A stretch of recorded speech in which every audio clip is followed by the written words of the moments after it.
안녕하세요. 지표로 보는 시장 해설의 권혁태입니다.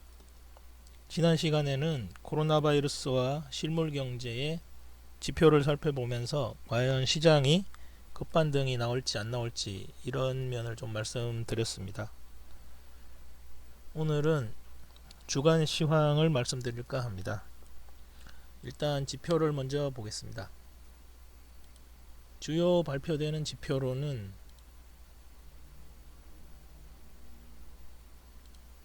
일단 우리나라의 경우에 화요일날 수출입 관련 지표가 발표됩니다.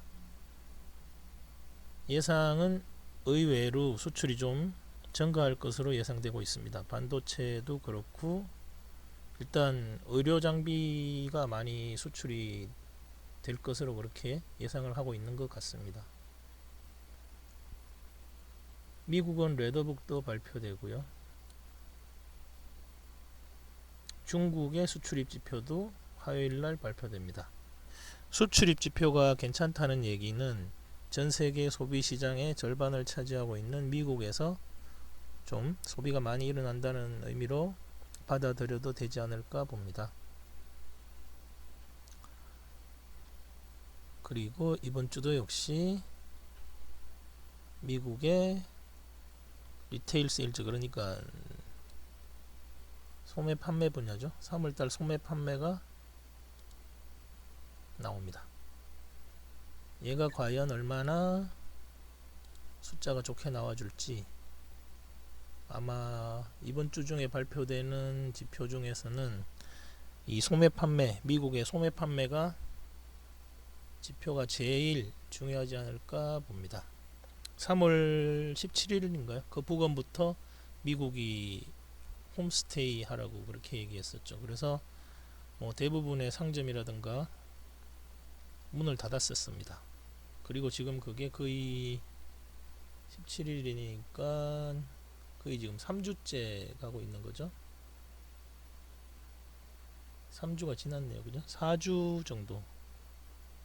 3주 반 정도. 리테일 세일즈 소매 판매가 그나마 좀 나와주면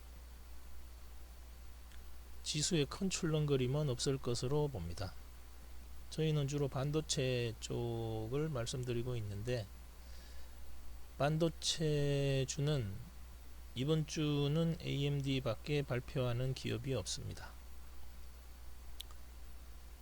나머지도 봐볼까요? 산업 생산 지표도 중요하죠. 저희가 트래킹하고 있는 지표 중에 그나마 어떤 동행 지표 중에서는 후행 지표겠죠. 후행 지표에서는 가장 중요하게 보고 있는 지표 중에 하나입니다.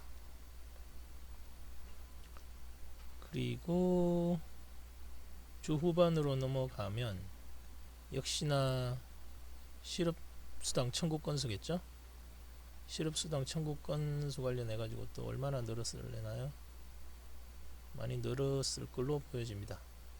그렇지만 이 부분은 이미 시장에서 다 예측하고 있는 부분이니까요. 지수에 크게 뭐 충격을 주고 그럴 정도로 보이진 않습니다. 그리고 중국의 GDP, 중국 GDP도 중요하죠. 중국의 산업생산 지표도 나옵니다. 그리고 금요일로 넘어가면 금요일은 크게 나오는 지표가 없네요. 그러면 결국 소매 판매의 지표에 따라서 미국 시장, 그러면 대략 저희는 15일 선거일이네요. 장이 열리지 않으니까 아마 미국 시장이 저희 시장에 영향을 미치는 것은 16일쯤으로 보여집니다. 반도체 기업들의 주가는 지난주에 반도체 지수가 좀 내렸거든요. 금요일날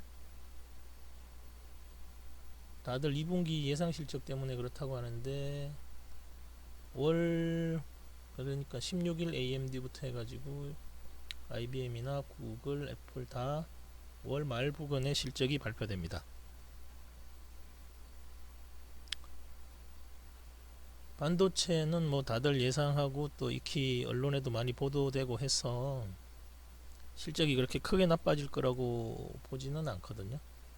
그렇지만 또 워낙에 반등을 이끌었던 섹터가 바로 반도체였고, 나스닥도 그래서 거의 변동이 없었죠. 지난 금요일은 다우라든가 이런 지수가 많이 상승했음에도 불구하고 그렇습니다.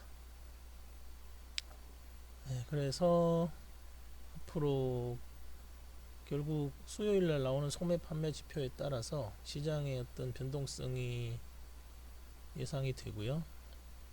그렇게 크게 출렁거릴 것으로 보이지는 않습니다.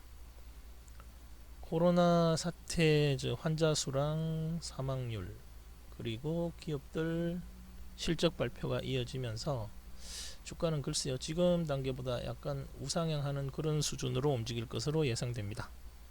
네, 마치겠습니다. 감사합니다.